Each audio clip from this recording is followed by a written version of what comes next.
క్రీడా రంగంలో రాష్ట్రాన్ని అగ్రగామిగా నిలిపే గొప్ప లక్ష్యంతో ముఖ్యమంత్రి వైఎస్ జగన్మోహన్ రెడ్డి దార్శనికతతో రాష్ట్ర ప్రభుత్వం ఆడదాం ఆంధ్ర మెగా క్రీడల ఈవెంట్ను ప్రారంభించిందని జిల్లా కలెక్టర్ ఎస్ ఢిల్లీరావు తెలిపారు.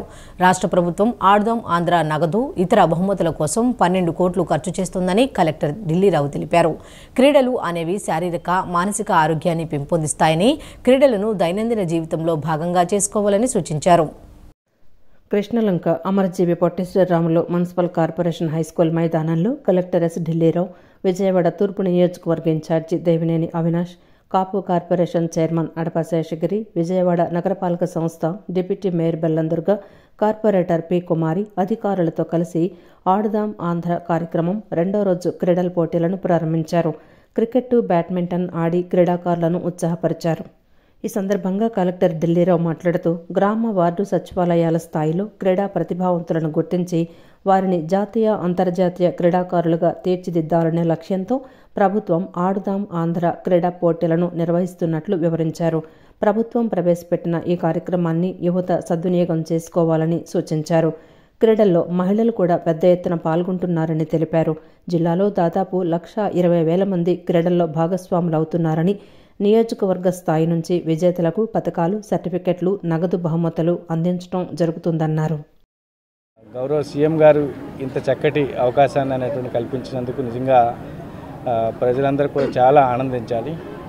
ఎందుకంటే ఏదైనా గేమ్స్కి సంబంధించింది ఎవరో ఒకరు ఆర్గనైజ్ చేసేటువంటి దాని గురించి చూస్తూ ఉంటాం. అలాంటిది రాష్ట్రం మొత్తం మీద ఉండే ప్రతి సెక్రటేరియట్లో కూడా ఈ 5 గేమ్స్కి సంబంధించినటువంటి ఇంత పెద్ద ఈవెంట్ అనేది ఆర్గనైజ్ చేయడం, మన ఎన్టీఆర్ జిల్లాలోనే సుమారుగా 1,20,000 మంది దీంట్లో పార్టిసిపేట్ అనేటువంటి చేయడం, సుమారుగా ఒక 11,500 టీంలు అనేటువంటిది సెక్రటేరియట్ లెవెల్లో కంటెస్ట్ అనేటువంటి అవ్వడం, ప్రతి సెక్రటేరియట్కి కూడా 3 కిట్స్ అనేటువంటి క్రికెట్కి సంబంధించిన కిట్స్ ఇవ్వడము, తర్వాత ర్యాకెట్స్ అనేటువంటి షటిల్ బ్యాడ్మింటన్కి సంబంధించిన ర్యాకెట్స్ అవ్వచ్చు, లేకపోతే వాలీబాల్స్కి సంబంధించినటువంటి అవ్వచ్చు, నెట్స్ అవ్వచ్చు, ఇలా డిఫరెంట్ అంటే సెక్రటేరియట్ లెవెల్లో ఉండేటువంటి పిల్లలు ఎవరైనా ఆడుకోవాలన్నా, పెద్దవాళ్ళైనా ఆడుకోవాలన్నా ఇంతవరకు ఎవరు ఆ కిట్స్ అనేటువంటి ఇస్తారో అనేటువంటిది ఉంది. అది ప్రభుత్వం అనేది ఆ కిట్స్ అనేటువంటి సమకూర్చింది. దాంతో పాటుగా ఆరోగ్యం అనేటువంటిది బాగుపడుతుంది. దాంతో గ్రామాల్లో ఉండేటువంటి యాక్చువల్ టాలెంట్ అనేటువంటిది ఆ డేటాబేస్ తయారవుతుంది. సో దట్ వీళ్ళని తర్వాత స్పోర్ట్స్ స్కూల్స్లో కానీ, తర్వాత స్టేట్ లెవెల్లో, నేషనల్ లెవెల్లో అనేటువంటిది ఇది ఒక మంచి డేటాబేస్ అనేటువంటి తయారవుతుంది. అనంతరం తూర్పు నియోజకవర్గ వైసీపీ ఇన్ఛార్జి దేవినేని అవినాష్ మాట్లాడుతూ గతంలో ఎన్నడూ లేని విధంగా రాష్ట్రంలో విద్యార్థులు, యువతకు క్రీడా మైదానాలు అందుబాటులోకి వచ్చాయని అన్నారు. ఆసక్తి ఉన్న ప్రతి ఒక్కరూ ఆడే విధంగా గౌరవ ముఖ్యమంత్రి నేతృత్వంలో ప్రభుత్వం ఆడుదాం ఆంధ్ర కార్యక్రమాన్ని ప్రారంభించిందన్నారు. ఈ క్రీడోత్సవాలను యువత, విద్యార్థులు సద్వినియోగం చేసుకోవాలని దేవినేని అవినాష్ పిలుపునిచ్చారు.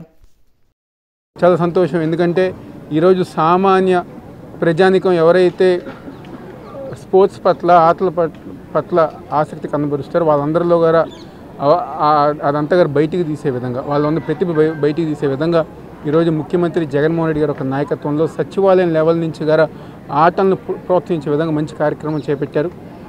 తూర్పు నియోజకవర్గంలో నిన్నటి నుంచి గారు అనేక మంది యువకులు కానివ్వండి, యువతులు కానివ్వండి, క్రికెట్ రూపంలో బ్యాడ్మింటన్, ఖోఖో, కబడ్డీ ఇలా అనేక ఆటల ద్వారా వాళ్ళ ప్రతిభను కనబరిచి ఈరోజు నగరానికి కానివ్వండి, రాష్ట్రానికి, దేశానికి గారు ఆడే విధంగా ఏదైతే ప్రభుత్వం ప్రోత్సహిస్తుందో దానికి అనుగుణంగా మేమందరం గారు ఆడుకోవాలని చెప్పని చాలామంది ఈరోజు యువకులు ఉత్సాహపరుస్తున్నారు. అదేవిధంగా ఈరోజు కలెక్టర్ గారు ఏదైతే షటిల్ కానివ్వండి, క్రికెట్ కానివ్వండి, ఈరోజు ఆయన గారు ఆడి పక్కనే ఉన్న ఆటగాళ్ళకి గారు ఈరోజు మంచి ఉత్సాహాన్ని అందించే విధంగా ఈరోజు కలెక్టర్ గారు ఆడుతుంది. చాలా సంతోషం. తప్పకుండా రాబోయే రోజుల్లో ఫిబ్రవరి 10వ తారీఖు దగ్గర ఏదైతే సచివాలయం లెవెల్ నుంచి, నియోజకవర్గ స్థాయి నుంచి, మండల స్థాయి నుంచి, ఆ పైన రాష్ట్ర స్థాయి దాకా ఏదైతే ఆటలు ఉన్నాయో అవన్నీ గారు సవ్యంగా జరిగే విధంగా మేమందరం గారు పూర్తిగా ప్రభుత్వానికి సహకరిస్తామని చెప్పని, ఆటగాళ్ళు గారు ఎవరైతే ఉన్నారో వాళ్ళందరూ గారు బాగా ఆడి ఈరోజు మీలో ఉన్న ప్రతిభకి ఈరోజు గవర్నమెంటే ముందుకు వచ్చి ప్రోత్సహించి. వైసీపీ ఎమ్మెల్సీ వంశీకృష్ణ యాదవ్ జనసేనలో చేరారు. జనసేనాని పవన్ కళ్యాణ్ చేతుల మీదుగా వంశీ పార్టీ కండువా కప్పుకున్నారు. రాబోయే శాసనసభ ఎన్నికలు ఆంధ్రప్రదేశ్ భవిష్యత్తును నిర్దేశించే ఎన్నికలని జనసేన అధినేత పవన్ కళ్యాణ్ అన్నారు. ఆంధ్రప్రదేశ్ భవిష్యత్తు తనకు చాలా ముఖ్యమని, అందులో జనసేన కీలక పాత్ర వహించాలని, అందులో వైసీపీ ఎమ్మెల్సీ వంశీకృష్ణ యాదవ్ కూడా ముఖ్య భూమిక వహించాలని, దానికి తన వంతు కృషి చేస్తానన్నారు. వైసీపీ ఎమ్మెల్సీ వంశీకృష్ణ యాదవ్ జనసేనలో చేరారు. జనసేనాని పవన్ కళ్యాణ్ చేతుల మీదుగా వంశీ పార్టీ కండువా కప్పుకున్నారు. ఈ సందర్భంగా పవన్ కళ్యాణ్ మాట్లాడుతూ చెన్నిపోయిన వంశీకృష్ణ యాదవ్ను మనస్ఫూర్తిగా పార్టీలోకి ఆహ్వానిస్తున్నట్లు తెలిపారు. గతంలో యువరాజ్యంలో ఉన్న వ్యక్తులు అనేక మంది ఆంధ్ర, తెలంగాణలో కీలక వ్యక్తులయ్యారని చెప్పారు. ఉత్తరాంధ్ర అభివృద్ధి, రాష్ట్రాభివృద్ధిని ఆకాంక్షించి వంశీకృష్ణ యాదవ్ వైసీపీకి వెళ్లి ఆ పార్టీకి అండగా నిలిచారని, కానీ అక్కడ అది సాధ్యం కాలేదని చెప్పారు. ఏ నమ్మకంతో అయితే జనసేనలోకి వచ్చారో దానికి వ్యక్తిగతంగా అండగా ఉంటానని చెప్పారు. ఆంధ్రప్రదేశ్ భవిష్యత్తు తనకు చాలా ముఖ్యమని, అందులో జనసేన కీలక పాత్ర వహించాలని, అందులో వంశీకృష్ణ కూడా ముఖ్య భూమిక వహించాలని, దానికి తన వంతు కృషి చేస్తానన్నారు. హార్డ్లీ ఒక 70-80 రోజుల్లో ఉన్నాయి. ఈ ఎన్నికలు ఆంధ్రప్రదేశ్ భవిష్యత్తుని నిర్దేశించే ఎన్నికలు ఇవి.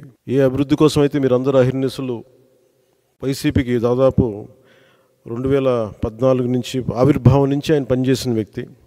అంటే మీ అందరి ఆశలు కూడా ఉత్తరాంధ్ర అభివృద్ధి కానీ మీ వ్యక్తిగతంగా మీరు ఎదగడంతో పాటు ఉత్తరాంధ్ర అభివృద్ధి, రాష్ట్ర అభివృద్ధిని ఆకాంక్షించే మీరు చేశారు. అది ఎంతవరకు జరిగిందనేది మీకు అందరికీ తెలుసు. కానీ మీ ఏ ఉద్దేశం కోసం అయితే మీరు రాజకీయాల్లోకి వచ్చారో, ఏ ఉద్దేశం కోసం అయితే ఒక పార్టీని యువరాజ్యం తర్వాత మళ్ళీ మీరు నమ్ముకొని వైఎస్ఆర్సీపీలోకి వెళ్ళి చాలా అండగా నిలబడిపోయారు. నేను మీరు ఇంత మాత్రం ప్రేమ నమ్మకం చూపిస్తే దానికి నేను 100 చేసేవాడిని. సో దాన్ని దృష్టిలోనే పెట్టుకోండి. ఇది ప్రత్యేకించి సందర్భంలో చాలా మాట్లాడాలని ఉంది, కానీ ఇంకా సమయం ఉంది, వాటి గురించి మాట్లాడతాను. ఎందుకంటే నాకు ఆంధ్రప్రదేశ్ భవిష్యత్తు చాలా ముఖ్యం. జనసేన చాలా కీలకమైన పాత్ర వహించాలి భవిష్యత్తులో. ఆ కీలకమైన పాత్రలో వంశీకృష్ణ యాదవ్ గారు కూడా చాలా ముఖ్య భూమిక వహించాలి. దానికి నా వంతు కృషి చేస్తానని తెలియజేసుకుంటే మీ అందరికీ ధన్యవాదాలు తెలుపు. అనంతరం జనసేన నేత నాదెండ్ల మనోహర్ మాట్లాడుతూ సమాజానికి ఉపయోగపడే విధంగా కింది స్థాయి నుంచి ఎమ్మెల్సీ స్థాయికి వంశీకృష్ణ ఎదిగారన్నారు. 3 నెలల నుంచి స్థానిక సమస్యలు, ప్రజా సమస్యలపై స్పందించలేకపోతున్నామని ఆవేదన ఉందన్నారు. పవన్ కళ్యాణ్తో కలిసి పనిచేయాలని నిర్ణయం తీసుకున్నారని తెలిపారు. జనసేనలో చేరేందుకు చాలామంది ఆసక్తి చూపుతున్నారన్నారు. విశాఖలో వైసీపీ కోసం వంశీకృష్ణ అహర్నిశలు పనిచేశారని, 7 సార్లు నగర అధ్యక్షుడిగా ఉన్న వంశీకృష్ణ జనసేనలోకి రావడాన్ని స్వాగతిస్తున్నామని నాదెండ్ల మనోహర్ పేర్కొన్నారు. ఖచ్చితంగా పవన్ కళ్యాణ్ గారి నాయకత్వంలో పనిచేసుకుంటే భవిష్యత్తులో ఈ ప్రాంతానికి ఇంకా మెరుగైన అభివృద్ధి కార్యక్రమాలు, సేవా కార్యక్రమాలు చేయొచ్చని నమ్మకం కలిగినప్పుడు ఆయన పవన్ కళ్యాణ్ గారితో కలిసి ప్రయాణం చేయాలనేది ఒక నిర్ణయం తీసుకున్నారు. ఈ రాజకీయాల్లో సహజంగానే ఆయనతో పాటు అనేక మంది వ్యక్తులు జనసేన పార్టీలో చేరి పనిచేయాలనేది ఆసక్తి చూపించారు. అవి నిదానంగా జరిగే ప్రక్రియలో భాగంగా విశాఖపట్నం నగరంలో వైఎస్ఆర్సీపీ కోసం అహర్నిశలు కృషి చేసిన వ్యక్తి, 7 సార్లు అతను నగర అధ్యక్షుడిగా పనిచేసిన వ్యక్తి, అదేవిధంగా పార్టీ కోసం కింద స్థాయి నుంచి ఉన్నత స్థాయి వరకు అందరికీ అందుబాటులో అండగా నిలబడిన వ్యక్తి వంశీకృష్ణ యాదవ్ గారు ఈరోజు మన మధ్యలో రావడం, భవిష్యత్తులో మనం కలిసి ప్రయాణం చేయడం అనే నిర్ణయం ఏదైతే తీసుకున్నారో మనస్ఫూర్తిగా జనసేన పార్టీ తరఫున, పవన్ కళ్యాణ్ గారి తరఫున ఆయన్ని మనస్ఫూర్తిగా స్వాగతిస్తూ, నేను నా సొంత కుటుంబంలోకి వచ్చినట్టుగా నేను భావిస్తూ ఉన్నాను. ఎందుకంటే నేను ఒక అభిమానిగా ప్రజారాజ్యం పార్టీలో జాయిన్ అవ్వడం జరిగింది. ఆ రోజు ఆ పార్టీ ఆవిర్భావానికి ముందు కూడా నేను ఎన్నో కార్యక్రమాలతో ఆ రోజు ప్రజారాజ్యం పార్టీలో అన్నతో పాటు జర్నీ చేస్తున్నాను. కాబట్టి నేను యువరాజ్యంలో కూడా నేను పనిచేస్తున్నాను. ఇవాళ నేను నా సొంత కుటుంబంలోకి వచ్చినంత హ్యాపీగా ఉంది. ఇక్కడ నేను పార్టీ మారిననే ఫీలింగ్ కూడా నాకు లేదు. సో ఇవాళ నాకు అవకాశం కల్పించేందుకు పవన్ కళ్యాణ్ గారికి, ముఖ్యంగా నాదెండ్ల మనోహర్ గారికి. భవానీ దీక్షల విరమణకు వచ్చే భవానీ భక్తులకు ఎటువంటి అసౌకర్యం కలగకుండా అన్ని ఏర్పాట్లు చేశామని శ్రీ దుర్గా మల్లేశ్వర దేవస్థానం పాలక మండలి చైర్మన్ కర్నాటి రాంబాబు తెలిపారు. భవానీ దీక్షల విరమణకు సుమారు 5 లక్షల పైబడి భక్తులు వస్తారని అంచనా వేస్తున్నామని, దానికి తగ్గట్టుగా హోమగుండాలను ఏర్పాటు చేయడంతో పాటు ఇరుముళ్లు తీసుకునేందుకు 300 మంది గురు భవానీలను అందుబాటులో ఉంచుతున్నామని తెలిపారు. శ్రీ దుర్గా మల్లేశ్వర దేవస్థానం పాలక మండలి 8వ సమావేశం 1 టౌన్ జమ్మిదెడ్డిలోని సమావేశ మందిరంలో జరిగింది. దసరా శరన్నవరాత్రుల సందర్భంగా జరిగిన పనులపై, భవానీ దీక్షల విరమణ ఏర్పాట్లపై ఆలయ కార్యనిర్వహణాధికారి రామారావు, పాలక మండలి చైర్మన్ కర్నాటి రాంబాబు, పాలక మండలి సభ్యులు చర్చించారు. అనంతరం నిర్వహించిన విలేకరుల సమావేశంలో పాలక మండలి చైర్మన్ కర్నాటి రాంబాబు మాట్లాడుతూ భవానీ దీక్షల విరమణకు సుమారు 5 లక్షల మంది పైబడి భవానీలు వస్తారని అంచనా వేస్తున్నామని తెలిపారు. ఎంతమంది భవానీలు వచ్చినా వారికి అసౌకర్యం కలగకుండా ఏర్పాట్లు చేస్తున్నామని అన్నారు. ఇరుముడి తీసుకునేందుకు 300 మంది గురు భవానీలను నియమిస్తామని చెప్పారు.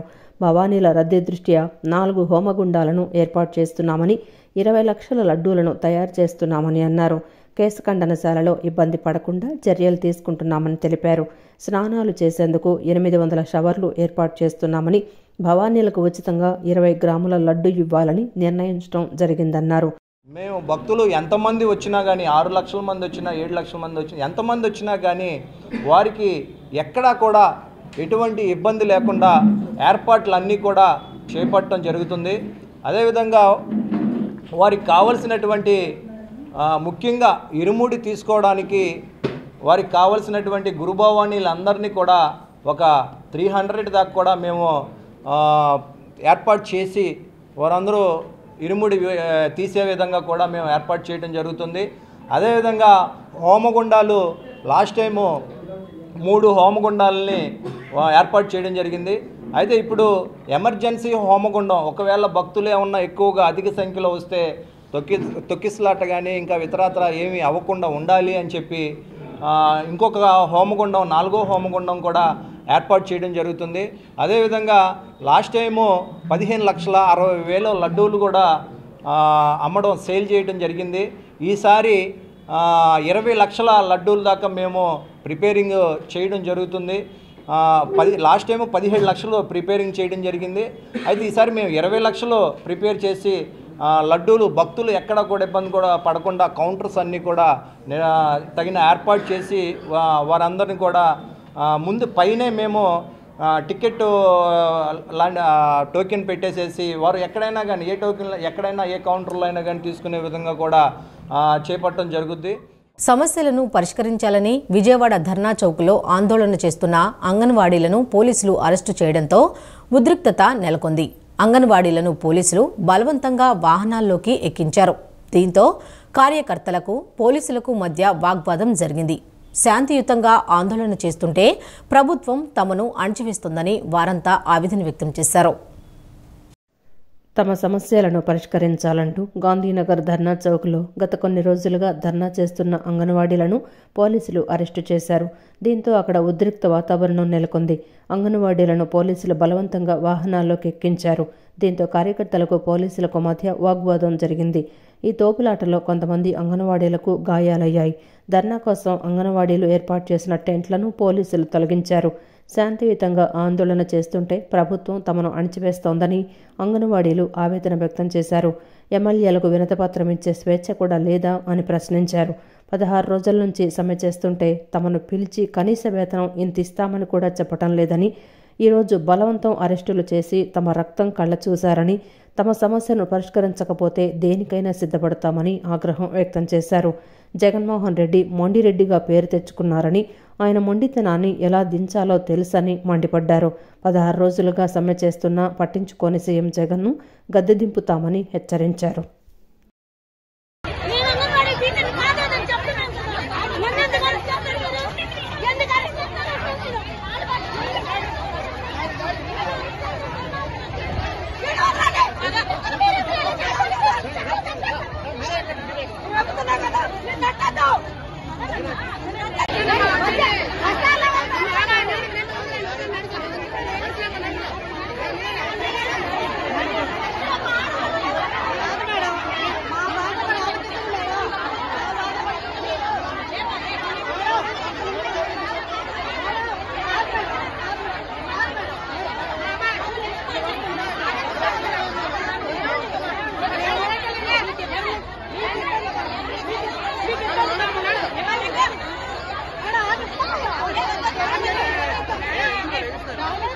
అర్థం కావట్లేదు.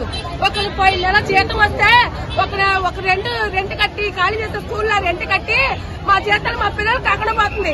ఈయన ఇచ్చిన అంబేద్కర్ ఉన్నారు కదా, అంబేద్కర్ తో 3 నెలలు ఉద్యోగం చేయిస్తే తెలిసింది. అర్థమైతే మా బాధ ఆడవాళ్ళు అంటే ఆది పరాశక్తులకు కదుపుతున్నాడు జగన్. వచ్చే టైం వచ్చింది బాగా మీరు లాకెళ్ళటము, ఆయన గారు ఆర్డర్ ఇవ్వటము, ఇదే సరిపోతుంది.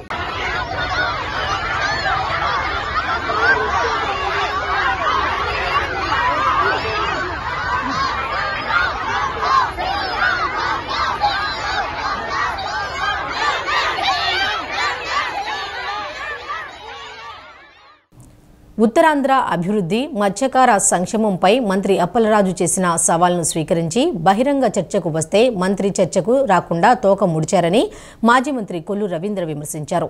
మత్స్యకారుల హక్కులు కాలరాస్తూ ప్రభుత్వం జీవో 217 తెచ్చినా నోరు మెదపకుండా సొంత సామాజిక వర్గానికి ద్రోహం చేసిన వ్యక్తి అప్పలరాజే అని ధ్వజమెత్తారు. అప్పలరాజు తన స్థాయి తెలుసుకొని వ్యవహరించాలని హితవు పలికారు. విజయవాడ ప్రెస్ క్లబ్ వద్ద నేడు హైడ్రామా చోటు చేసుకుంది. నారా లోకేష్ చేపట్టిన యువగళం పాదయాత్రపై మంత్రి సిద్దిరి అప్పలరాజు విసిరిన సవాల్ స్వీకరించి మాజీ మంత్రి కొల్లు రవీంద్ర ప్రెస్ క్లబ్కు చేరుకున్నారు. సవాల్ నేపథ్యంలో పోలీసులు భారీగా మోహరించారు. ఈ సందర్భంగా కొల్లు రవీంద్ర మాట్లాడుతూ యువగళం పాదయాత్రపై విమర్శలు చేస్తూ సిద్దిరి అప్పలరాజు బహిరంగ లేఖ రాశారని, బహిరంగ చర్చకు సిద్ధమని మేము సవాల్ని స్వీకరించామన్నారు. విజయవాడ ప్రెస్ క్లబ్ వద్దకు ఈరోజు 11 గంటలకు రావాలని చెప్పామని, చర్చకు రాకుండా తోకముడిచిన మీరా లోకేష్ గురించి మాట్లాడేదని విమర్శించారు. జగన్ పాదయాత్ర పేరుతో మార్నింగ్ ఈవినింగ్ వాక్ చేశాడని, శుక్రవారం నుంచి 3 రోజులు రెస్టులో ఉన్నాడని వ్యాఖ్యానించారు. నారా లోకేష్ ఎండా వాన లెక్క చేయకుండా పాదయాత్ర పూర్తి చేశాడన్నారు. తండ్రి అక్రమ అరెస్ట్ అయితే యాత్రను ఆపి వెళ్లడం తప్ప అని నిలదీశారు. ఉత్తరాంధ్ర అభివృద్ధి, మత్స్యకార సంక్షేమంపై మంత్రి అప్పలరాజు చర్చకు రాలేక పారిపోయారని విమర్శించారు. మేము బహిరంగంగా చర్చించడానికి సిద్ధమే. నీకు దమ్ము ధైర్యం ఉంటే, నువ్వు చేశానని చెప్తున్నటువంటి కార్యక్రమాల మీద నీకు నమ్మకం ఉంటే విజయవాడ ప్రెస్ క్లబ్లో ఈరోజు ఉదయం 11 గంటలకు వస్తామని చెప్పి బహిరంగ ఛాలెంజ్కి ఇవ్వడం జరిగింది. 11 గంటల 25 నిమిషాలు అయింది. ఇంతవరకు మీరు వచ్చి సమాధానం చెప్పలేదంటే మీరు చేతకాని దద్దమ్మలు, చేతకాని మరి ఏం చెప్పాలో కూడా తెలియనటువంటి పరిస్థితులు కనపడుతుంది. మీ వ్యవహారం చూస్తూ ఉంటే మీరు మాట్లాడతారు, లోకేష్ గారు మధ్యలోనే పాదయాత్ర ఆపేశారని చెప్పి మాట్లాడతారు. ఇవాళ మీ నాయకుడిలాగా, మీ జగన్మోహన్ రెడ్డిలాగా శుక్రవారం వస్తే గురువారం సాయంత్రమే ఆపుకుని కోర్టు వాయిదాల పేరుతో హైదరాబాదులో రెస్ట్ తీసుకుని సోమవారం లాగా ఎప్పుడు చేయాల లోకేష్ గారు. అతి ప్రతిష్టాత్మకంగా ప్రజా సమస్యలు తెలుసుకోవాలని చెప్పి యువతకు ఒక భరోసా కల్పించాలని, మహిళలపై జరుగుతున్నటువంటి దాడులకు వాడికి ఒక ఆత్మస్థైర్యాన్ని కల్పించాలని, బీసీలకి, ఎస్సీలకి, మైనార్టీలకి అండగా నిలబడాలని, రైతాంగానికి అండగా నిలబడాలని దాదాపు 226 రోజులు 98 నియోజకవర్గాల్లో 3132 కిలోమీటర్లు నిజాయితీగా పాదయాత్ర చేస్తే మీరు అపహాస్యం చేస్తారా? ఆయన లోకేష్ గారు ఎండనక, వాననక, రే అనక, పగలనక ఆయన చేసినటువంటి ప్రయాణంలో అనేక వర్గాల్ని కలుసుకుని ఒక ఆత్మస్థైర్యాన్ని కల్పించి, అనేక మందికి ఒక ధైర్యాన్ని, ఒక స్ఫూర్తిని కల్పించినటువంటి నాయకుడిని మీరు మాట్లాడతారా? కేంద్రం ప్రవేశపెట్టిన పథకాలకు రాష్ట్ర ప్రభుత్వం స్టిక్కర్లు అంటించుకుందని బీజేపీ రాష్ట్ర అధ్యక్షురాలు దగ్గుబాటి పురంధేశ్వరి పేర్కొన్నారు. రాజమండ్రిలో medical college, ESI hospital, Morampudi flyover నిర్మిస్తున్నది కేంద్ర ప్రభుత్వమే అని తెలిపారు. కేంద్రం జల్ జీవన్ మిషన్ కింద 6000 కుళాయి కనెక్షన్లు ఇచ్చిందని తెలిపారు. టూరిజం అభివృద్ధి కోసం రాజమండ్రి నుంచి లంబసింగి హైవే వేస్తున్నామని తెలిపారు. కేంద్రం ఇచ్చిన డబ్బులను జగన్మోహన్ రెడ్డి బటన్ నొక్కి పంచుతున్నారని బీజేపీ ఏపీ అధ్యక్షురాలు దగ్గుబాటి పురంధేశ్వరి పేర్కొన్నారు. రాష్ట్రంలో రోడ్ల పరిస్థితి అధ్వాన్నమైన స్థితిలో ఉందన్నారు. ఇళ్ల స్థలాల పేరుతో మడ అడవులను ధ్వంసం చేస్తున్నారని పురంధేశ్వరి తెలిపారు. ప్రభుత్వం విధ్వంసంతో ప్రారంభమై అవినీతిలో కూరుకుపోయిందన్నారు. కేంద్ర ప్రభుత్వ పథకాలకు రాష్ట్ర ప్రభుత్వాలు పేర్లు మార్చవద్దని కేంద్రం నిర్ణయం తీసుకుందన్నారు. కేంద్ర నాయకత్వం ఎక్కడ పోటీ చేయమంటే అక్కడ పోటీ చేస్తానని ఆమె పేర్కొన్నారు. వైసీపీ పాలనలో ఏపీ అవినీతిమయంగా మారిందని పురంధేశ్వరి పేర్కొన్నారు. ఫెడరల్ సిస్టంలో సాధారణంగా కేంద్ర ప్రభుత్వం ప్రవేశపెట్టినటువంటి పథకాలకి రాష్ట్ర ప్రభుత్వాలు వారి స్టిక్కర్లు అతికించుకుంటూ ఉంటాయి. ఇంతకు ముందున్నటువంటి తెలుగుదేశం ప్రభుత్వం అయినా సరే, ఇప్పుడున్నటువంటి వైఎస్ఆర్సీపీ ప్రభుత్వం అయినా సరే, కేంద్ర పథకాలన్నింటికీ కూడా అప్పుడైతే చంద్రన్న అన్నారు, ఇప్పుడైతే జగన్ అన్న అంటున్నారు. వారి స్టిక్కర్లు అతికించుకుంటున్నటువంటి సందర్భంలో భారతీయ జనతా పార్టీ కార్యకర్తలకి ఇది ఒక బ్రహ్మాండమైనటువంటి అవకాశం. ప్రతి పథకం ఏదైతే కేంద్ర ప్రభుత్వం ప్రవేశపెడుతుందో ఇది కేంద్ర ప్రభుత్వ నాయకత్వంలో ప్రవేశపెట్టినటువంటి కార్యక్రమం అని తెలియజేసేటువంటి ఒక చక్కటి అవకాశం. అదేవిధంగా లబ్ధిదారులు ఎవరైతే మిగిలిపోయి ఉన్నట్లయితే, అంటే అర్హులైనటువంటి వారు కార్యక్రమాల కింద మిగిలిపోయి ఉన్నట్లయితే వారిని కూడా అక్కడ కార్యక్రమాల్లో లబ్ధిదారులుగా మనం రిజిస్టర్ చేసుకునేటువంటి ఒక అవకాశం కూడా ఈ వికసిత్ భారత్ కార్యక్రమం కింద ఉన్నది. ఇళ్ళు లేనటువంటి వారు చాలామంది కూడా ఇప్పుడు ఇళ్ళకి సంబంధించి లబ్ధిదారులు ఉన్నారు. ఉజ్వల గ్యాస్ కనెక్షన్లకి పెద్ద ఎత్తున ఇవాళ ముందుకు వస్తున్నారు. అదేవిధంగా ఆయుష్మాన్ భారత్ హెల్త్ కార్డ్కి రాష్ట్రంలో ఆరోగ్యశ్రీ అనే కార్యక్రమం ఉన్నది. ఆయుష్మాన్ భవ కార్యక్రమాన్ని కేంద్ర ప్రభుత్వం ప్రవేశపెట్టినప్పుడు రాష్ట్ర ప్రభుత్వం మేము ఆల్రెడీ ఆరోగ్యశ్రీ చేస్తున్నాం, మాకొద్దు అనేటువంటి ఒక ధోరణిలో వారు వ్యవహరించారు. కానీ ఈ మధ్య కాలంలో ఈ రెండింటినీ కూడా మేము మిళితం చేస్తామని చెప్పి అంటారు. నిన్న మొన్న చూసినట్లయితే జగన్మోహన్ రెడ్డి గారు ఆరోగ్యశ్రీ కింద లబ్ధిదారులకి 2 లక్షలు కాదు 25 లక్షల మేరకి వారికి వైద్య సహాయం అందిస్తామని చెప్పి వారు చెప్పారు. కానీ ఒక్కసారి మనం తిరిగి చూసుకున్నట్లయితే రాష్ట్రంలో ఉన్నటువంటి హాస్పిటల్ ప్రైవేట్ హాస్పిటల్స్ అన్నీ మేము ఆరోగ్యశ్రీ కొనసాగించము, ఎందుకంటే మీరు బిల్లులు మాకు ఇవ్వలేదు అని చెప్పి వారందరూ కూడా ఆరోగ్యశ్రీ కార్యక్రమానికి దండం పెట్టినటువంటి పరిస్థితి మనం చూసాం. కానీ ఆయుష్మాన్ భవ కార్డ్ ఏదైతే పేదలకి మా కార్యకర్తలు అందిస్తున్నారు, అక్కడికక్కడ రిజిస్టర్ చేసి కార్డులు డౌన్లోడ్ చేసి లబ్ధిదారులకు అందిస్తున్నారు. దాని కింద ప్రతి ఒక్క పేదవాడికి 5 లక్షల మేరకు వైద్య సహాయం అందుకునేటువంటి అవకాశం. ప్రజలకు పారదర్శకమైన సేవలు అందించడంలో రాష్ట్ర ప్రభుత్వ ఉద్యోగుల పాత్ర కీలకమని, రానున్న సాధారణ ఎన్నికలను జిల్లాలో సమర్థవంతంగా నిర్వహించడంలో ఉద్యోగుల సహకారం ఎంతో అవసరమని జిల్లా కలెక్టర్ ఎస్ ఢిల్లీరావు తెలిపారు. 18 ఏళ్లు నిండిన ప్రతి ఒక్కరూ ఓటు హక్కు వినియోగించుకునేలా ప్రజలను చైతన్యం చేసేందుకు ఉద్యోగులు కృషి చేయాలని సూచించారు. జిల్లా యంత్రాంగం సూచనలను ప్రభుత్వం ఎప్పటికప్పుడు ఆచరణలో పెట్టి జిల్లాను అగ్రగామిగా నిలపడంలో ఏపీ ఎన్జీఓ అసోసియేషన్ సంఘ నేతలు అందిస్తున్న సహకారం మరువలేనిదని తెలిపారు.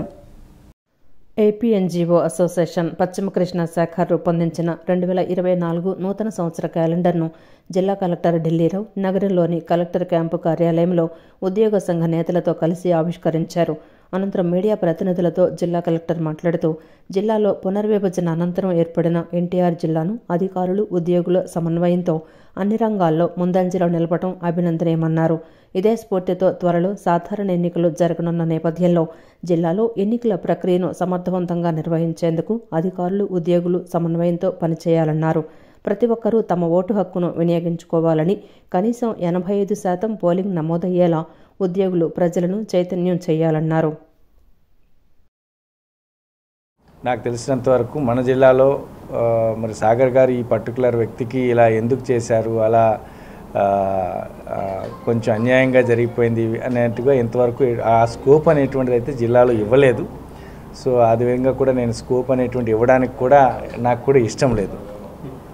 సో అంతే విధంగా ఎన్జిఓస్ ఈ 2023లో చాలా చక్కగా సపోర్ట్ అనేటువంటిది జిల్లా యంత్రాంగానికి చేశారు. 2024లో కూడా అందరి ఈ అసోసియేషన్లో ఉన్నటువంటి బ్యారర్స్ అవ్వచ్చు, అధికారులు అందరికి కూడా చాలా ఆరోగ్యంతో చక్కగా ఉండాలని చెప్పి వాళ్ళ యొక్క పనితనంలో మంచి ప్రతిభ కనపరచాలని, వచ్చేది ఎలక్షన్ ఇయర్ కాబట్టి ఎలక్షన్లో కూడా అందరూ కూడా అంతే ఉత్సాహంగా అనేటువంటిది పార్టిసిపేట్ చేసి మన జిల్లాలో ఎలక్షన్స్ అనేటువంటివి ఎటువంటి ఎర్రర్ ఫ్రీ అనేటువంటిది లేకుండా జరగడానికి మేమెంత సహకరిస్తామో ఎన్జిఓస్లో ఉండేటువంటి అందరు అధికారులు కూడా అదే విధమైన సహకారం ఇవ్వాలని చెప్పి మనసారా కోరుకుంటూ ప్రజలకు కూడా ఈ కొత్త సంవత్సరాది శుభాకాంక్షలు తెలియజేసుకుంటూ వచ్చే ఇప్పుడు మనకి ఈ రోల్ అనేటువంటిది జరుగుతూ ఉంది. అనంతరం ఏపీ ఎన్జీఓ అసోసియేషన్ జిల్లా అధ్యక్షులు ఏ విద్యాసాగర్ మాట్లాడుతూ ప్రజలకు సేవలు అందించడంలో జిల్లా యంత్రాంగం అప్పగించిన బాధ్యతలను సమర్థవంతంగా నిర్వహిస్తూ జిల్లా ఉద్యోగులు రాష్ట్రానికే ఆదర్శంగా నిలుస్తున్నారని పేర్కొన్నారు. భవిష్యత్తులో ఉద్యోగులకు ఎలాంటి బాధ్యతలు అప్పగించినా పూర్తిగా సహకరించి కార్యక్రమాలను విజయవంతం చేయడంలో ఏపీ ఎన్జీఓ సంఘం ముందుంటుందన్నారు. ఉద్యోగులకు సంబంధించి హెల్త్ కార్డుల పథకాన్ని సమర్థవంతంగా అమలు చేసి ప్రైవేటు, కార్పొరేట్ ఆసుపత్రులలో వైద్య సేవలు అందించేలా చర్యలు తీసుకోవాలని ఎన్జీఓ నేత విద్యాసాగర్ కలెక్టర్ దృష్టికి తీసుకొచ్చారు. ఎన్నో దశాబ్దాలుగా ఏ కార్యక్రమం చేసినా ఏది చేసినా కూడా చాలా ప్రశాంత వాతావరణంలో చేయటం ఇది. దాదాపు మేము ఎన్జిఓ నాయకులకు వచ్చినాక దాదాపు 15 మంది జిల్లా కలెక్టర్లతో మనం పనిచేయటం సంభవించింది. గత 2 సంవత్సరాలుగా ఢిల్లీరావు ఐఏఎస్ గారు ఎవరైతే కృష్ణా జిల్లా కలెక్టర్ గారు ఉన్నారో, అలాగే మా జాయింట్ స్టాఫ్ కౌన్సిల్ జిల్లా చైర్మన్ గారు ఉన్నారో, మరి మాకు తెలిసి ప్రతి 4 నెలలకు ఒకసారి జాయింట్ స్టాఫ్ కౌన్సిల్ని డిమాండ్ చేస్తాం. మేము డిస్ట్రిక్ట్ కలెక్టర్ గారి దగ్గరికి వచ్చి సార్ వచ్చినాక ఒక్కసారి జాయింట్ స్టాఫ్ కౌన్సిల్ పెట్టారు. మేము కూడా ఇంతవరకు వచ్చి జాయింట్ స్టాఫ్ కౌన్సిల్ పెట్టండి సార్ అనే పరిస్థితి లేదు. కారణం ఏంటంటే మాకన్నా ముందే అన్ని జిల్లాలకు సంబంధించిన హెచ్ఓడీస్ అందరితో కానీ ఉద్యోగులందరితో కానీ సంబంధించిన కార్యక్రమాలన్నింటిలో కానీ ముందు కార్యక్రమాల స్పీడు, దాని కొనసాగింపు ఒక ఇటు, అలాగే కార్యక్రమాలు చేస్తున్న బండిని మోస్తున్న ఎడ్లు వాటి యొక్క వాటిని కూడా ఎంతో పర్సనల్గా తీసుకుని ఉంటారు. నేను డిపార్ట్మెంట్లో సార్ వచ్చిన కొత్తలో ఫస్ట్ 5-6 నెలల్లో డిపార్ట్మెంట్స్లో మేము నార్మల్గా ఏమైనా ఇబ్బందులు ఉన్నాయా ఏంటో ఈయన అడిగితే అలవాటు అయింది. ఆ తర్వాత ఒక 6 నెలల తర్వాత అది అడగడం కూడా మేము మానేసాము. గత 2 సంవత్సరాలుగా మరి ఈ జిల్లాలో స్కీమ్స్ విషయంలో కానీ, మిగిలిన విషయంలో కానీ, ప్రభుత్వ కార్యాలయ విషయంలో కానీ, ప్రభుత్వ కార్యకలాపాల విషయంలో కానీ ఎంత పని ఒత్తిడి ఉన్నప్పటికీ ఉద్యోగులకు ఎటువంటి ఇబ్బంది లేకుండా ఈ ఉద్యోగ వ్యవస్థ. ఈ క్యాలెండర్ ఆవిష్కరణ కార్యక్రమంలో ఏపీ ఎన్జీఓ అసోసియేషన్ జిల్లా కార్యదర్శి ఎండి ఇక్బాల్, అసోసియేటెడ్ అధ్యక్షులు పి రమేష్, కోశాధికారి బి సతీష్ కుమార్, ఉపాధ్యక్షులు M Rajbabu, organising secretary B Venkataramana, కార్యవర్గ సభ్యులు పాల్గొన్నారు. విజయవాడ బుక్ ఫెస్టివల్ సొసైటీ ఆధ్వర్యంలో నగరంలోని ప్రభుత్వ పాలిటెక్నిక్ కళాశాల మైదానంలో రేపటి నుంచి జనవరి 7వ తేదీ వరకు 34వ పుస్తక మహోత్సవాన్ని నిర్వహిస్తున్నట్లు సాహిత్య అకాడమీ కార్యదర్శి డాక్టర్ కృత్తివెంటి శ్రీనివాసరావు తెలిపారు. సమాజంలో మార్పు, ప్రజల్లో చైతన్యం తీసుకురావడానికి పుస్తకాలు దోహదపడతాయని తెలిపారు. ఆధునిక సాంకేతికత పురోగతితో బ్లాగ్లు, ఈ బుక్లు ఎన్ని వచ్చినా భౌతికంగా పుస్తకాలు చదవడానికి ఉన్న విలువ, అనుభూతి వేరని పేర్కొన్నారు. పుస్తక పఠనాన్ని ప్రోత్సహించేందుకు పాఠకులకు, రచయితలకు, ప్రచారణకర్తలకు మధ్య ఉన్న దూరాన్ని తగ్గించేందుకు పుస్తక మహోత్సవం దోహదపడుతుందన్నారు. విజయవాడలోని ప్రభుత్వ పాలిటెక్నిక్ కళాశాల మైదానంలో రేపటి నుంచి పుస్తక ప్రదర్శన ప్రారంభమవుతున్న నేపథ్యంలో Vijayawada book festival society committee ఆధ్వర్యంలో విలేకరుల సమావేశం నిర్వహించారు. సమావేశంలో సాహిత్య అకాడమీ కార్యదర్శి doctor Krithiventi Srinivasarao, Vijayawada book festival society అధ్యక్షులు మనోహర్ నాయుడు, గౌరవ అధ్యక్షులు బాబ్జీ, కన్వీనర్ విజయ్ కుమార్, కమిటీ సభ్యులు పుస్తక మహోత్సవం ఆహ్వాన పత్రాన్ని ఆవిష్కరించారు. అనంతరం డాక్టర్ కృత్తివెంటి శ్రీనివాసరావు మాట్లాడుతూ సాంకేతిక పరిజ్ఞానం ఎంత పెరిగినా పుస్తక పఠనం దైనందిన జీవితంలో ఒక భాగమైందన్నారు. పుస్తక ప్రదర్శనలో మనకు కావలసిన పుస్తకాలన్నీ ఒకే చోట లభ్యమవుతాయని, పుస్తక ప్రియులు రచయితలను కలుసుకునే అవకాశం ఉంటుందన్నారు. రచయిత పాఠకుడికి మధ్య ఉన్న దూరాన్ని తగ్గిస్తుందని తెలిపారు. ప్రచురణకర్తలు లేకపోతే పుస్తకాలు లేవని, పుస్తకాలకు రచయితలకు తగిన గుర్తింపు లభిస్తుంది కానీ ప్రచురణకర్తలకు తగిన గుర్తింపు లేదన్నారు. విజయవాడ పుస్తక మహోత్సవంలో ప్రచురణకర్తలకు తగిన గుర్తింపు ఇవ్వాలని కోరారు. ప్రభుత్వం కూడా వారిని గుర్తించి అవార్డులు ఇవ్వాలని కోరారు. విజయవాడ బుక్ ఫేర్ వరకే స్థిమితం కాకుండా కొంచెం ఎక్స్పాండ్ కూడా చేయొచ్చు. ఇప్పుడు ఏంటంటే అస్సాం బుక్ ఫేర్ చెప్పాను చూశారు, అస్సాం బుక్ ఫేర్ని అస్సాం గవర్నమెంట్ చేస్తుంది కాబట్టి వాళ్ళకి పర్వాలేదు. ఇది ప్రైవేటు సొసైటీ కాబట్టి వాళ్ళకి కొన్ని వసతులు, వనరులు కొన్ని తక్కువ ఉంటాయి కాబట్టి వాళ్ళ లిమిటెడ్ బడ్జెట్లో ఉంటాయి. అస్సాం బుక్ ఫేర్ అనేది గౌహాటీలోనే కాకుండా మిగిలిన సిటీల్లో కూడా చేస్తుంది. అదే పేరు పెట్టి అస్సాం బుక్ ఫేర్ అని సిల్చార్లో, అస్సాం బుక్ ఫేర్ పెట్టి ఇంకో చోట తేజ్పూర్లో, అలా అన్ని సిటీల్లో చేస్తుంది. అలాగే మన ఆంధ్రాలో కూడా అన్ని సిటీల్లో మంచి మంచి బుక్ ఫేర్లు జరగాలని, మన తెలుగు వాళ్ళకి మంచి పుస్తకాలు, పుస్తక ప్రియులకు వాళ్ళకి కావాల్సినటువంటి పుస్తకాలు ఈ బుక్ ఫేర్స్ ద్వారా దొరుకుతాయి. అందరూ వచ్చి దాన్ని సక్సెస్ చేస్తూ ఉంటారు. శ్రీరామూర్తి గారి రమణ గారి మూర్తి పేరు మీద అక్కడ ఏర్పాటు చేయడం జరిగింది. అదే కాకుండా ఈ యొక్క 11 రోజులు జరిగేటువంటి వివిధ కార్యక్రమాలతో పాటు ఒక 4 శత జయంతి ఉత్సవాలు కూడా పెడుతున్నాం. ఈ సాహిత్యంలో పూర్తి స్థాయిగా దాదాపుగా ఒక 30 నుంచి 40 ఏళ్ళు పూర్తి స్థాయిలో పనిచేసినటువంటి సంజీవ్ దేవ్ గారు, కాళీపట్నం రామారావు గారు, అవన్ సోమసుందరరావు గారు, తర్వాత రాంబొట్ల కృష్ణమూర్తి వంటి వాళ్ళ గొప్ప వాళ్ళ యొక్క శతదినోత్సవాలు ఈ సంవత్సరం ఉన్నాయి. వారిని కూడా దశలవారీగా ఈ 11 రోజులు పెడుతున్నాం. అదేవిధంగా ప్రతిరోజు సాహిత్య వేదికలో 4 ప్రోగ్రామ్స్ ఉంటాయి. 5 to 6, 6 to 7, 7 to 8, 8 to 9. 4 కూడా పుస్తకావిష్కరణలు, పుస్తక సమీక్షలు, అదేవిధంగా ఒక ఇంటలెక్చువల్స్ సంబంధించినటువంటి కొన్ని ప్రోగ్రామ్స్ కూడా అక్కడ క్రియేట్ చేశారు. ఇటు పబ్లిషర్ కాకుండా రచయితలు వాళ్ళందరి గురించి మీ అందరికీ తెలిసిన వివరణ తెలియజేశారు. కానీ పబ్లిషర్స్ని గుర్తించి మీ అందరి ముందు మాకు ఎక్నాలజ్ చేయటం అనేది మాకు చాలా సంతోషంగా ఉంది. అది ఈరోజు మేము చాలా సంతోషపడుతున్నాం. అందుకు మా విజయవాడ పుస్తక పరిశ్రమ రాష్ట్ర పుస్తక పరిశ్రమ తరఫున వారికి మా పక్షాన కృతజ్ఞతలు తెలియజేస్తున్నాం. మున్సిపల్ కార్మికుల న్యాయమైన డిమాండ్లు నెరవేర్చాలని కోరుతుంటే ప్రభుత్వం బెదిరింపు ధోరణిని వ్యవహరిస్తోందని సిపిఎం రాష్ట్ర కార్యదర్శి వర్గ సభ్యులు బాబురావు మండిపడ్డారు. ఆడుదాం ఆంధ్ర కార్యక్రమం నిర్వహించడానికి డబ్బులు ఉంటాయి, కానీ కార్మికుల జీతాలు పెంచడానికి ఉండవా అని ఆయన ప్రశ్నించారు. వెంటనే ప్రభుత్వం మున్సిపల్ కార్మికుల డిమాండ్లు నెరవేర్చాలని ఆయన కోరారు. కనీస వేతనం అమలు చేయాలని, ఒప్పంద కార్మికులను క్రమబద్ధీకరించాలని డిమాండ్ చేస్తూ మున్సిపల్ కార్మికులు చేపట్టిన సమ్మె 2వ రోజుకు చేరుకుంది. సమ్మెలో భాగంగా విజయవాడ ధర్నా చౌక్ వద్ద కార్మికులు ఆందోళన చేపట్టారు. ఈ సందర్భంగా సిపిఎం రాష్ట్ర కార్యదర్శి వర్గ సభ్యులు బాబురావు మాట్లాడుతూ మున్సిపల్ కాంట్రాక్ట్ వర్కర్స్కు సుప్రీంకోర్టు తీర్పు ప్రకారం సమాన పనికి సమాన వేతనం ఇవ్వాలని, మున్సిపల్ కాంట్రాక్టు కార్మికులకు రిటైర్మెంట్ బెనిఫిట్స్ ఇవ్వాలని, వారిని పర్మనెంట్ చేయాలని డిమాండ్ చేశారు. సీఎం జగన్ ఇచ్చిన హామీలని అమలు చేయాలని కార్మికులు కోరుతున్నారని, వారివేమీ గొంతమ్మ కోరికలు కాదని అన్నారు. కార్మికులను చర్చలకు పిలిచి బెదిరింపు ధోరణిలో మాట్లాడుతున్నారని ఆగ్రహం వ్యక్తం చేశారు. జీతాలు పెంచడానికి డబ్బులు లేవంటున్న ప్రభుత్వం క్లాప్ వాహనాల కాంట్రాక్టర్లకు ఒక్కొక్క వాహనానికి 65,000 ఎలా ఇస్తున్నారని ప్రశ్నించారు.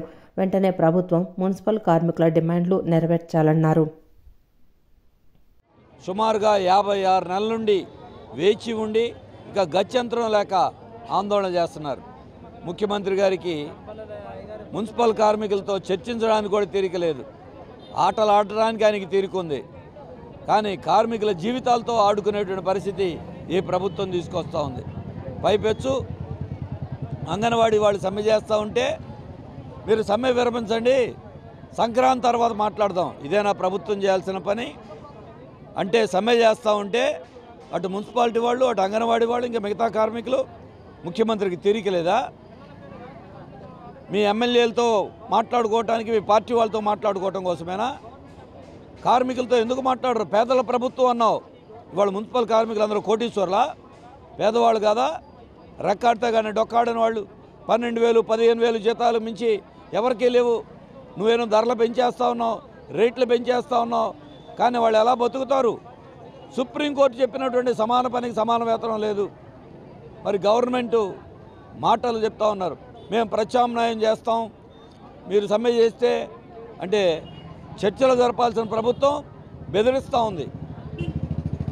ఇంకోవైపున భయభ్రాంతులు చేస్తూ ఉంది, పోటీ కార్మికులు తెస్తామంటున్నారు. అంటే ఇదేనా గవర్నమెంట్ చేయాల్సిన పని? అనంతరం మున్సిపల్ కార్మికులు మాట్లాడుతూ పారిశుద్ధ్య కార్మికులకు ₹1,00,000 ఇచ్చినా తక్కువే అని చెప్పిన సీఎం జగన్ నేడు జీతాలు పెంచకుండా కాలయాపన చేస్తున్నారని ఆవేదన వ్యక్తం చేశారు. గత 4 సంవత్సరాలుగా వివిధ రూపాలలో ఆందోళనలు చేస్తున్నా ప్రభుత్వం పట్టించుకోవటం లేదని ఆగ్రహం వ్యక్తం చేశారు. గవర్నమెంట్ అధికారంలో వచ్చిన తర్వాత ఎవరైతే తెల్ల కార్డు ఉన్న వాళ్ళందరికీ ప్రభుత్వంలో ఉన్న పనిచేసి తెల్ల కార్డు ఉన్న అందరు సభ్యులందరికీ పింఛన్ ఇస్తానంది. కానీ ఈ అవుట్ సోర్సింగ్ పనిచేసే సిబ్బంది అందరికీ తెల్ల కార్డు ఉన్నా సరే పింఛన్లు తీసేసేసారు. కనీసం వికలాంగులు ఉన్నారు చూసి లేకుండా పింఛన్లు కూడా తీసేశారు. అటు అమ్మఒడి లేదు. రేట్లు చూస్తే విపరీతంగా రేట్లు పెరిగిపోయినాయి. మీరు ప్రభుత్వం వచ్చిన తర్వాత ఇంటి అవసర సరుకులు వస్తువులన్నీ రేట్లు పెరిగిపోయినాయి. కానీ మా అవుట్ సోర్సింగ్ పనిచేసే సిబ్బందులందరికీ జీతాలు ఎట్టి వరుసలో పెరగని పరిస్థితిలో ఉంది. కాబట్టి మా డిమాండ్స్ ఏంటంటే కనీస వేతనం ₹26,000 ఇవ్వాలని, అలాగే ఇంజనీరింగ్లో పనిచేసే కార్మికులందరికీ హెల్త్ రిస్క్ అలవెన్స్లు ఇవ్వాలి. అలాగే సమాన పనికి సమాన వేతనం అడిగాం. ఈ కాంట్రాక్ట్ అవుట్ సోర్సింగ్ సిబ్బందులందరినీ తీసుకెళ్లి ఆపుకోసలో కలిపారు. ఈ ఆపుకోస వల్ల ఎవరికి ఎటువంటి న్యాయం జరగట్లేదు. మాకు ఫస్ట్ ధర జీతం అని ఒక పేరు ఇస్తున్నారే కానీ దానివల్ల జీతం జీతంతో పనిచేస్తున్నాం. ప్రతి ఒక్కరిని పర్మిట్ చేస్తాను, ఒక్కసారి నాకు అవకాశం ఇవ్వమండి అమ్మని చంద్రబాబు ఉన్నప్పుడు మా టెంట్ దగ్గరికి వచ్చి మేము ధర్నా చేసినప్పుడు చెప్పాడు, ఒక్క అవకాశం ఇవ్వమని అంటే మా అన్నలా అంటాడు, ఒక్క అవకాశం ఇచ్చి చూద్దామని కార్మికులందరూ ఓటేసి గద్దెక్కిచ్చాము. గద్దెక్కిచ్చినాక మమ్మల్ని అందరూ పర్మిట్ అనే ఊసే లేదు. పర్మిట్ చేస్తానని చెప్పాడు కదా అని చెప్పి 4 సంవత్సరాల్లో దశల వారుగా పోరాటం, మున్సిపల్ ఆఫీస్ ముట్టడి, మంత్రులు ముట్టడి, ధర్నాలు అనేక కార్యక్రమాలు చేశాం. కానీ 4-5 సార్లు చర్చలకు పిలిచారు. కానీ చర్చల్లో మా పర్మిట్ విషయం కానీ ఊసే కానీ అలాంటివి లేకుండా చేశాడు. అందుకే మేము దశల ఎలక్షన్ 2 నెలల టైంలో ఇదే మంచి అవకాశం, ఎలక్షన్ టైం కాబట్టి ఈరోజు సమ్మెకు అత్యంత సమయంలో సమ్మెకు దిగడం జరిగింది. రాష్ట్ర ప్రభుత్వం తెచ్చిన భూ హక్కు చట్టంలో అనేక లోపాలు ఉన్నాయని, ఈ చట్టాన్ని రద్దు చేయాలని రైతు సంఘం నాయకులు వై కేశవరావు కోరారు. సివిల్ కోర్టుల అధికారులు తీసివేస్తే త్వరగా వ్యాపారం జరుగుతుందనే ఉద్దేశంతో నీతి ఆయోగ్ కేంద్ర ప్రభుత్వం తెచ్చిన దేశవ్యాప్త ప్రతిపాదన అని వ్యాఖ్యానించారు. ఆంధ్రప్రదేశ్లో భూ హక్కు చట్టాలు లోపాలు అనే అంశంపై ఆంధ్రప్రదేశ్ రైతు సంఘం ఆధ్వర్యంలో హనుమాన్పేట దాసరి భవన్ నందు సమావేశం నిర్వహించారు. ఈ సమావేశంలో రైతు సంఘాలు మేధావులు పాల్గొన్నారు. ఈ సందర్భంగా రైతు సంఘం నాయకులు వై కేశవరావు మాట్లాడుతూ ల్యాండ్ లైట్లింగ్ పేరుతో కార్పొరేట్లకు, రియల్ ఎస్టేట్ దారులకు ఉపయోగపడేలా చట్టాలు రూపొందించారని ఆరోపించారు. రాష్ట్ర ప్రభుత్వంచే నియమించబడే ల్యాండ్ లైట్లింగ్ అధికారులకు భూములు, ఆస్తులకు సంబంధించిన అంశాలు నమోదు చేసే హక్కును ఈ చట్టం కల్పిస్తోందన్నారు. రిజిస్టర్లో ఒకసారి భూ హక్కుదారుని పేరు నమోదైన తర్వాత ఈ భూములపై ఎవరూ కోర్టుకు వెళ్లే అవకాశం ఉండదని అన్నారు.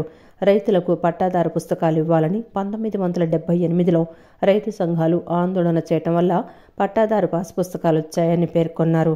రెవెన్యూ వ్యవస్థ దుర్మార్గంగా ఉందని, ప్రజలకు ఉపయోగపడేటట్లు లేదని, దీన్ని సంస్కరించాలని అప్పటి ముఖ్యమంత్రి ఎన్టీఆర్ దృష్టికి తీసుకువెళ్లామని, అప్పుడు కరణం మున్సిపల్ వ్యవస్థను రద్దు చేశారని గుర్తు చేశారు. 78, 72, 78 ప్రాంతంలో రైతు సంఘాల అఖిలపక్ష రైతు ఉద్యమం పెద్ద ఆందోళన జరిపింది. అప్పుడు రైతుకి పట్టాదారు పాస్ పుస్తకాలు ఇవ్వాలి అని చెప్పి మనం ఆందోళన చేశాం. 79లో దానికి ఒక చట్టం చేశారు, కానీ అమలు జరపల. తిరిగి ఎన్టీ రామారావు వచ్చిన తర్వాత మళ్ళా ఎంత చేసాం, ఆయన పట్టాదారు పాస్ పుస్తకాలు ఇవ్వటం ప్రారంభించాడు. ఆ రకంగా 83 నుంచి 89 మధ్యలో పట్టాదారు పాస్ పుస్తకాలు వచ్చినాయి. ఆ సందర్భంగా మనం రైతు సంఘాలన్నీ ఒక అంశాన్ని చెప్పాం. ఈ రెవెన్యూ వ్యవస్థ చాలా దుర్మార్గంగా ఉంది, ఇది ప్రజలకు ఉపయోగపడేటట్టు లేదు. రాజుల కాలంలో పెట్టిన గోల్డ్ ఓడగొట్టి వసూలు చేసుకునేటువంటి వ్యవస్థ అది, దాన్ని సంస్కరించాలి. నేను కూడా వెళ్ళా రామారావు. నిజమే ఏం చేసింటే గ్రామ కర్నూలు మున్సిపల్లో రద్దు చేశాడు. ఎమ్మటాడు కోర్టుకు వెళ్ళారు, మళ్ళీ కాగితం వచ్చింది రీఇన్స్టేట్ చేయమని చెప్పి. పేరు మార్చి రీఇన్స్టేట్ చేశారు. కర్ణం మన్సూబ్లు అనే పేరు మారి మళ్ళీ రిజిస్టర్ వాళ్ళే వచ్చేసారు. వాళ్ళ దగ్గర బండెడ్ రికార్డు ఉండేది, ఒక్కొక్కళ్ళ దగ్గర ఏం జరిగేదో ఏంటో ఒక భాగం. ఇప్పుడు మక్కిగా ఆంధ్రప్రదేశ్ గవర్నమెంట్ కూడా చట్టం తీసుకొచ్చింది. మేము అధికారులను అడిగితే జరుగుతున్న సర్వే సెటిల్మెంట్కి దీనికి సంబంధం లేదు అని చెప్పారు. కానీ నేను క్వశ్చన్ చేస్తే మీరు మరీ ఈకెళ్ళాగితే అట్టని. ఎందుకంటే ఇప్పుడు లాయర్లు చెబుతున్నది ఒక క్లాజు ప్రకారం సివిల్ కోర్టుకి వెళ్ళే పరిపాలన లేదు అని చెప్పి చెప్తున్నారు. వాస్తవం అది ఎప్పుడుంది? 19లో ప్రవేశపెట్టిన దాంట్లో ఉంది సివిల్ కోర్టుకి వెళ్ళడానికి ఇల్లేదని. కింద కూడా అట్లాగే వేస్తామన్నారు. నాట్ లెస్ దాన్ జ్యుడిషియరీ కలిగినటువంటి ఎంఆర్ఓని వేస్తామని పెట్టారు. కానీ ఇప్పుడు ఏం చేశారు? అదేమీ లేకుండా ఒక మొబైల్ ఎంఆర్ఓని ఏర్పాటు చేశారు. ప్రజాస్వామ్యాన్ని అపహాస్యం పాలు చేసేలా వివిధ రాజకీయ పార్టీలు వ్యవహరిస్తున్నాయని ఆంధ్ర కిసాన్ 47 పార్టీ వ్యవస్థాపక అధ్యక్షులు రాజా రామిరెడ్డి పేర్కొన్నారు. రాష్ట్రంలో సమస్యలు కోకోలని, రైతులు అనేక ఇబ్బందులు పడుతున్నారని అన్నారు. సామాన్యుడు రాష్ట్రంలో ముఖ్యమంత్రిని కానీ ప్రతిపక్ష నేతను కలిసే అవకాశం లేదన్నారు. విజయవాడ ప్రెస్ క్లబ్లో ఆయన మాట్లాడుతూ రైతుల కోసం ఆంధ్ర కిసాన్ 47 పార్టీ ఏర్పాటు చేసినట్లు చెప్పారు. తమది రాష్ట్ర పార్టీ కాదని, జాతీయ పార్టీ అని, దేశంలో ఎక్కడ ఎన్నికలు జరిగినా తాము పోటీ చేస్తామని స్పష్టం చేశారు. అప్పటి నుంచి ఇప్పటికీ ఈ పార్టీలు ఏమి సాధించినాయి, ఛేదించినాయి అది బేరీజు వేసుకోండి. 2047కు ఆంధ్ర కిసాన్ ఒక రైతు పెట్టిన పార్టీ ఏమి సాధించబోతుంది, ఏమి ఛేదించబోతుంది అనేది మేము ఒక టార్గెట్ 47 పెట్టుకొని ఆంధ్ర కిసాన్ 47 అనే పార్టీ ప్రకటించి ప్రజల్లోకి వస్తున్నాము. ఈ కలుపు మొక్కల లాంటి ఈ పార్టీలన్నింటినీ మొత్తం పట్టుకొని ఇక జుట్టు పట్టుకొని నారు కట్టలాగా పీకి బంగాళాఖాతంలో వేసేదానికి ప్రజల ముందుకు వస్తున్నాము. అందులో భాగంగా ఆంధ్రప్రదేశ్లో జరుగుతున్న ఇప్పుడు అంగన్వాడీ మహిళలు రోడ్ల మీదకి వచ్చి వాళ్ళ బాధను ప్రభుత్వం పట్టించుకోవట్లేదు, ప్రతిపక్షాలు పట్టించుకోవట్లేదు. ఓట్లు కావాలి వాళ్ళకు, ప్రభుత్వం చేయలేదని అంటున్నారు. కానీ ప్రతిపక్షం ప్రకటించవచ్చు కదా, మేము కనుక పదవిలోకి వస్తే మిమ్మల్ని పర్మినెంట్ చేస్తాం. లేదు, దాన్ని పాలక పక్షాన్ని ఎత్తి చూపేదానికే ఉంది. కానీ మేము చేస్తామని వీళ్ళు చెప్పరు. పవన్ చెప్పడు, జగన్ చెప్పడు, ఆయన చెప్పడు, చంద్రబాబు చెప్పడు, ఎవరు చెప్పరు. మేము చెప్తున్నాం. అంగన్వాడీ ఆయాలు, వర్కర్లు, ఆశా వర్కర్లు, గ్రామ వార్డు వాలంటీర్లను అందరినీ మిళితం చేసి 175 నియోజకవర్గాలకు ఆ కుటుంబాల నుంచే పోటీ చేయించి ఒక 10 సీట్లు ముఖ్యులకు ఇచ్చి మిగతా 165 సీట్లు వాళ్ళనే పోటీ చేయించి